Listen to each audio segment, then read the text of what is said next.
The 2017 Elemental Rp1. What does it mean to create a car without compromise? After more than 4 years of development, Elemental Motor Company says it now has the answer, the Rp1. Although it's Elemental's very first production model, the Rp1 comes with loads of promise thanks to the experience of the individuals that created it, whose backgrounds include stints in aerospace and the top levels of motorsport. These influences become evident with one glance at the Rp1 spec sheet: carbon fiber tub, pushrod suspension, 0 to 60 mph in less than 3 seconds, and over 880 pounds of downforce at 150 miles per hour. Oh, and one more thing, it's street legal. So then, what we have here is a highly advanced, expertly crafted, power-to-weight obsessed destroyer of lap times that you can use to pick up your kid from school. Splendid. This production Rp1 is actually the third iteration of the vehicle. Although an early prototype was released just last year, Elemental says it's been quite busy in the interim.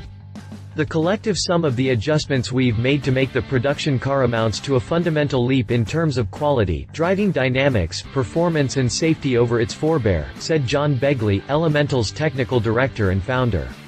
The Rp1 will see its first public test in the hill climb at the Goodwood Festival of Speed, June 23 to the 26th.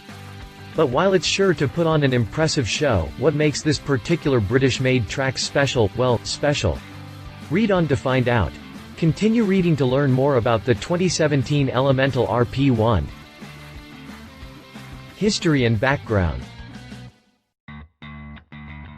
Based out of Hambledon, in Hampshire, Elemental was founded in 2012 by John Begley. Dissatisfied by the crop of high-performance vehicles available to the general public, Begley decided to improve the breed. When I was thinking of buying a track day and competition car, having looked extensively and driven a number of existing cars, I realized that each one was compromised in some way, from the difficulty of setup to the detailed design. They were simply not as good as they could be, Begley is quoted on the Elemental website. I believed I could do better.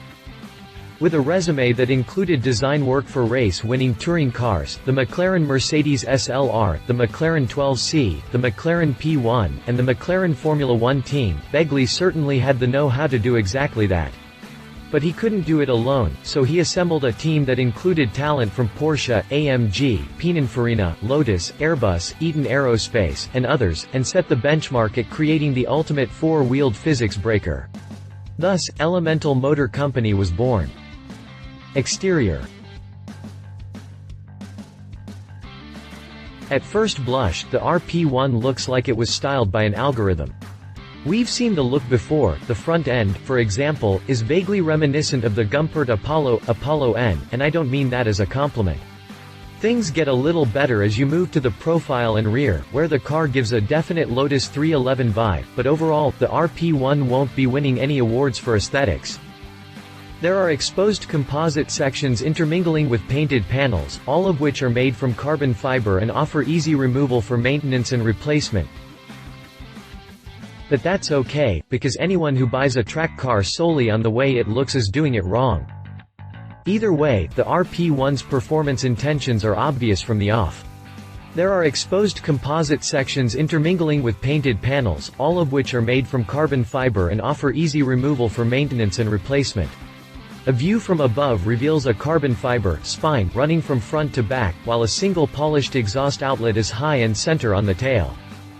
Unsurprisingly, the stance is incredibly close to the ground. Elemental's website states that this is for aero purposes alone, but goes on to say, unsubstantiated rumors claim that John Begley wanted the car to be low enough to drive under the entry barrier at the McLaren Technical Center where he worked at the time. Aerodynamics, look no wings.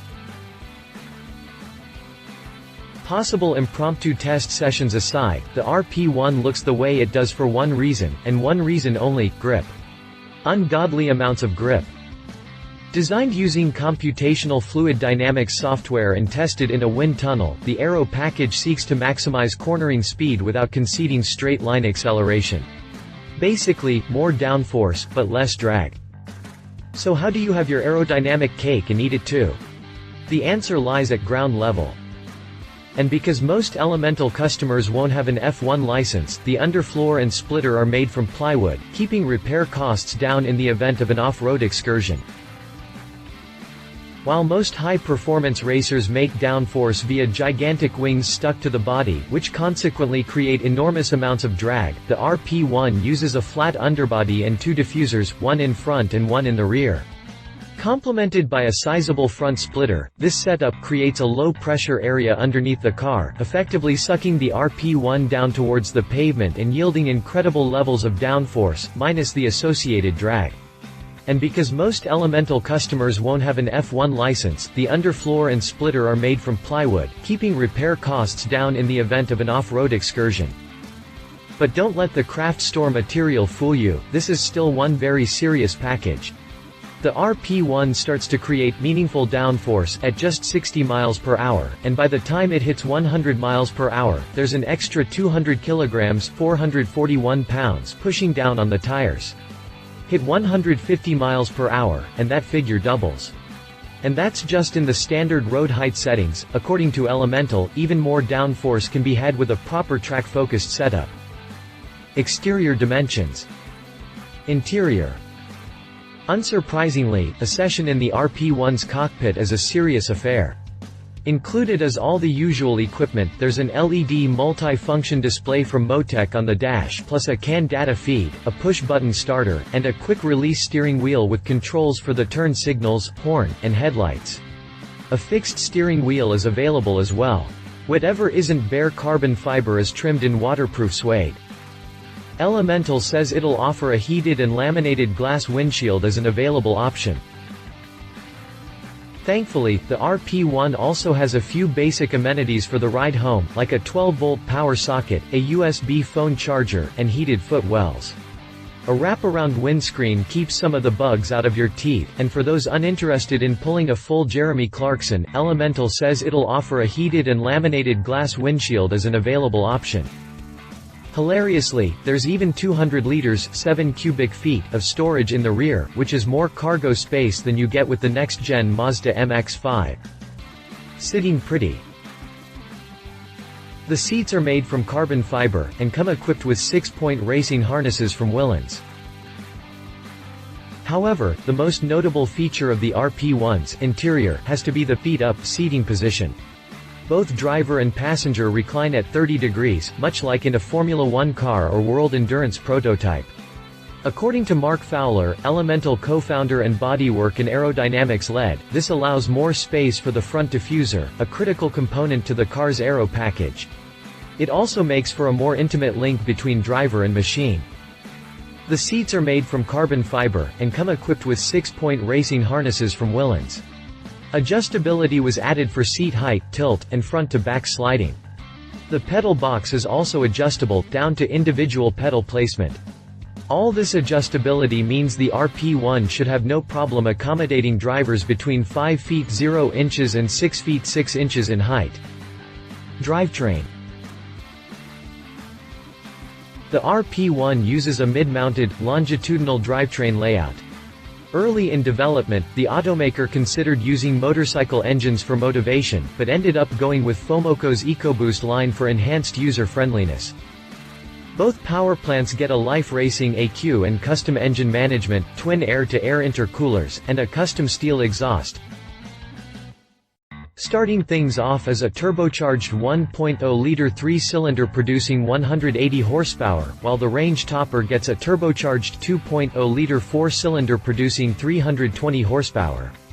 It should also be noted that the 3-cylinder is lighter than the 4, which helps to make up for the sizable power deficit. Both powerplants get a Life Racing AQ and custom engine management, twin air-to-air intercoolers, and a custom steel exhaust. An auxiliary water pump and radiator fan helps it cool down after an extended track outing. Routing the output is a Hewland JFR 6-speed sequential gearbox, controlled via steering wheel-mounted paddles. This gearbox can swap cogs in as little as 40 milliseconds, and doesn't require the use of the clutch once the car is in motion. Drivetrain specifications. Chassis and handling. Like any good track day special, the RP1 can attribute a good deal of its head-spinning performance potential to an incredibly low curb weight. At the heart of the matter is Elemental's patented Carbon AI tub, which tips the scales at a scant 65 kilograms (143.3 pounds). Made from F1 grade carbon fiber, the tub exceeds FIA standards for strength and rigidity. Added to the tub is an aluminum body structure, with an aluminum foam core used for the floors and bulkheads. A steel tube frame connects the drivetrain and suspension to the tub, with a front cradle and rear trapezium links supporting the engine. It produces up to 500 horsepower and 553 pound-feet of torque per metric ton. Although the 2015 prototype weighed just 650 kilograms (1,433 pounds), Elemental managed to cut the production version down to just 580 kilograms (1,279 pounds). Opt for the 1.0-liter engine, and that figure drops to 540 kilograms (1,191 pounds). And for those of you keeping score at home, that means it produces up to 500 horsepower and 553 pound-feet of torque per metric ton. But it's not just about saving weight when it comes to handling. Where the weight is placed on the chassis can be equally as important. To that end, the radiator was mounted in the nose, while the 50-liter fuel tank was placed near the front diffuser. Design features like these mean the Rp1 has a nearly perfect 50-50 weight distribution, 48/50 seconds with the 1.0-liter, 46/54 with the 2.0-liter, plus a center of gravity similar to a strand of spaghetti. The suspension components are all lightweight and pure motorsport. Uprights and unequal length dual wishbones are used front to back, with eyebox springs and double adjustable nitron dampers. Inboard rockers and turnbuckle pushrods adjust the front dampers, while the rear dampers use turnbuckle adjustment for ride height changes after corner weighting. There are spherical joints outboard for the rear wishbones, but urethane bushes were used inboard for slightly improved comfort. There are spherical joints outboard for the rear wishbones, but urethane bushes were used inboard for slightly improved comfort. The whole chassis is highly tunable, with adjustments made both by hand, and with simple tools. This trickles down to the standard traction control, which offers 5 different settings for tire slip and engine mapping, ranging from road to race. Drive modes are selectable via a button panel located centrally in the cabin. The steering is an unassisted rack and pinion setup, which Elemental says is available in a variety of different ratios. Running gear includes 17-inch wheels in front and 18-inch wheels in back, while the tires are measured at 215/45 R17 in front and 245/40 R18 in back. Finally, the brakes are from AP, with 4 piston calipers and 280 mm 11-inch vented rotors at each corner. There's also an optional brake balance bar. Prices. There's no nice way to say this, so I'll just come out and say it. The 2017 Elemental Rp1 starts at £77,250 or $111,687 at current exchange rates, the 9th of June 2016. That's a lot, but considering how much performance you get for the money, it could be worth it. Customers deal directly with the factory when it comes to their car's spec, and each purchase is offered with the option for track instruction. As of this writing, there's no official word as to how much the Rp1 will cost when it lands stateside. Competition. Ariel Atom 3.5R. When talking about stripped-down track day specials from the UK, you've gotta at least mention Ariel, but to find a worthy opponent for the Rp1, you've gotta bypass the lower rungs and head straight for the Atom 3.5R. Motivation comes from a supercharged 2.0-liter 4-cylinder producing 350 horsepower and 243 pound-feet of torque, which hits the rear axle hard enough to propel the Atom to 60 miles per hour in just 2.6 seconds. That's 0.2 quicker than the fastest Rp1, but considering the Atom's outdated aero package, I think these two would make for an epic track showdown. Read the full review here. KTM X Bow. If you're looking for almost all the thrills, but in a more streetable package, KTM has a solution. The X-Bow is still quick, hitting 60 miles per hour in a little over 4 seconds, while the body offers impressive downforce figures. However, the X-Bow also gets luxuries like a full windscreen and doors. While it may not be the most comfortable machine on the planet, the X-Bow still manages to find a nice balance between coddling and speed. Read the full review here. Conclusion.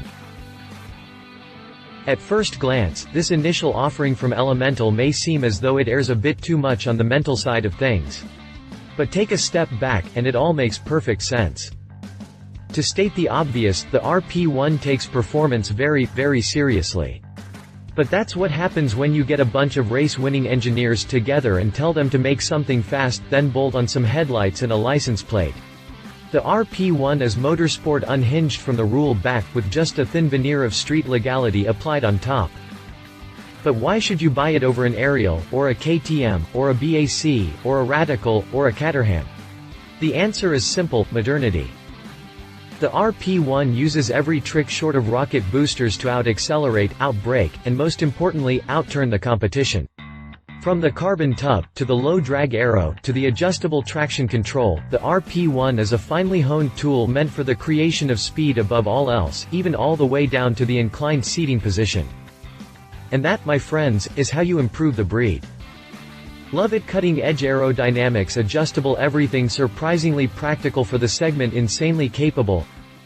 Leave it. Competition from everywhere, quite expensive for a track toy, not terribly attractive when it comes to styling. If you liked this video, please share your thoughts in the comments below and don't forget to hit the subscribe button.